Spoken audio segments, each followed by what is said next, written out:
posachedwa pa tikupasirani listi ya maposition ena amene apita kapena kuti apambana without being opposed ku convention ya DPP kuyambira president komanso maposition ena 12. Tamverani Maina amene achita mphumi kapena kuti apita kapena kuti apambana Opanda Opikisana Nawo.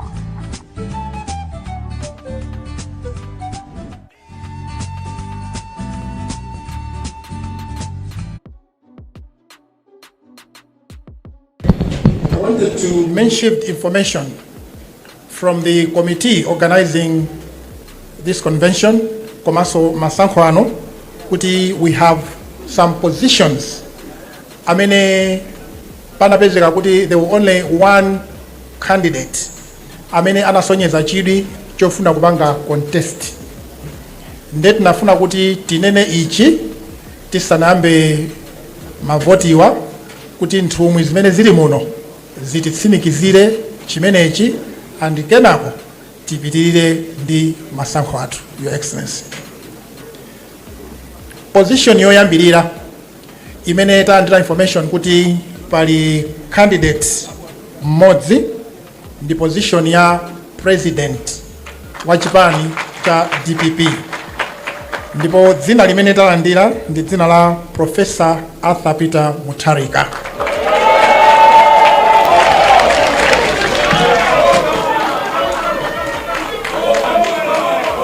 Position ya chiwiri imene talandira kuti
position ya chiwiri imene pali candidate modzi ndi position ya vice president for the north.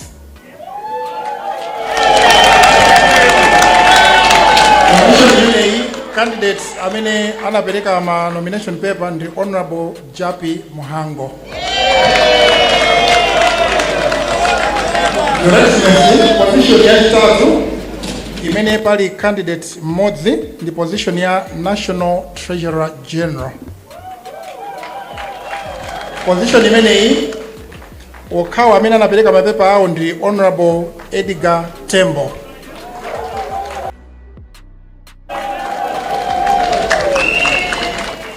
Position yotsatira imene pali candidate modzi ndi position ya National Campaign Director.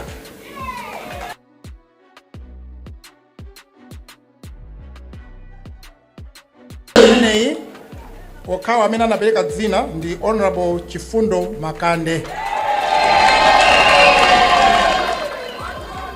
Position yotsatira, Your Excellency, ndi position ya National Director of Religious Affairs.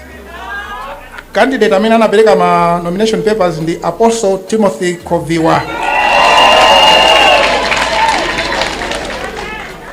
Your Excellency, position ina ndi position ya National Director of Research and Training.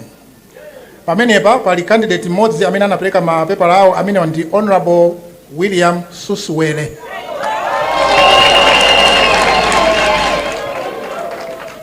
Position ina ndi ya National Director of Logistics.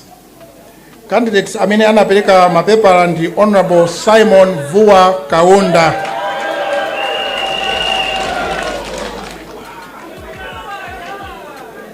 Your Excellency, the former President, Komaso, former First Lady, position ina ndiya Deputy Director Campaign for the South. Zina limeneti nalo apapa ndiya Honorable Andrew Mwadala.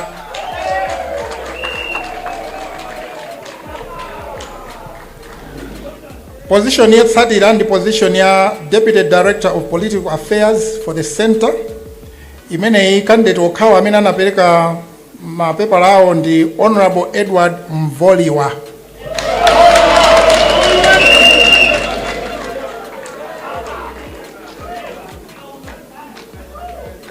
Your Excellency, position ina ndiya Deputy Secretary General amene ndi ako Eastern Region.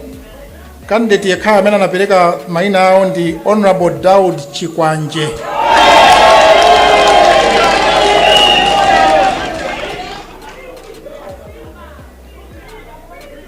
The next position, Your Excellency, the Deputy Secretary General South.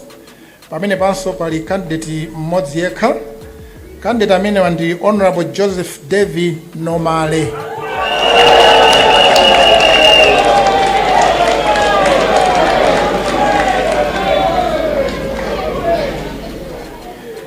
Position ina, Your Excellency, ndiya Deputy Secretary General North. Pamene pa pali dzina la Honorable Edna Manda. Honorable Edna Manda.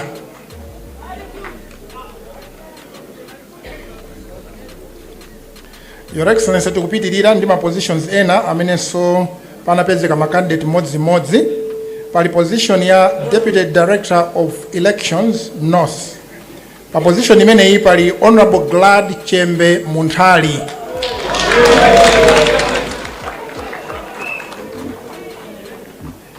Pa position ya Deputy Director of Elections Center naponso pali candidate mmodzi yekha.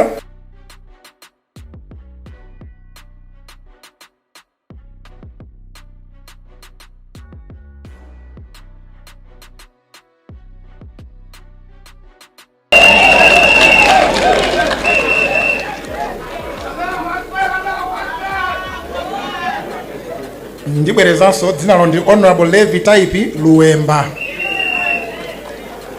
Position ina, Your Excellency, ndi position ya Deputy Director of Operations.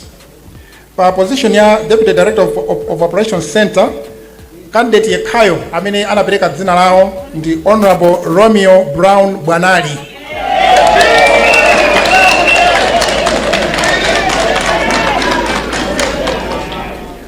Your Excellency, position ina imene so panapezeka candidate modzi ndi position ya Deputy Director International Affairs Center. Pamene papa pali candidate Honorable Bruce Munthali.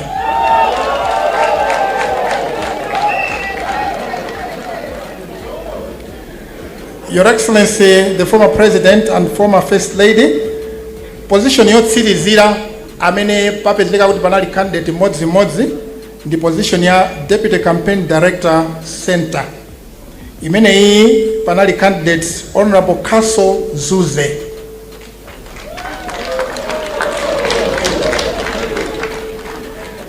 Amenewa ndi ina amene tinalandira kuti malingana ndi ma nomination papers amene anaperekedwa ndi okhawo amene akupanga nawo contest pa ma elections amenewa.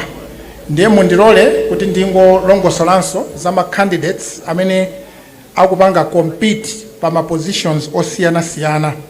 Ndiyamba ndi position ya Vice President South. Awo ndiyena mwa Maina amene Apambana Opanda Opikisana nawo lero ku convention ya DPP kuyambira President komanso anthu ena 12.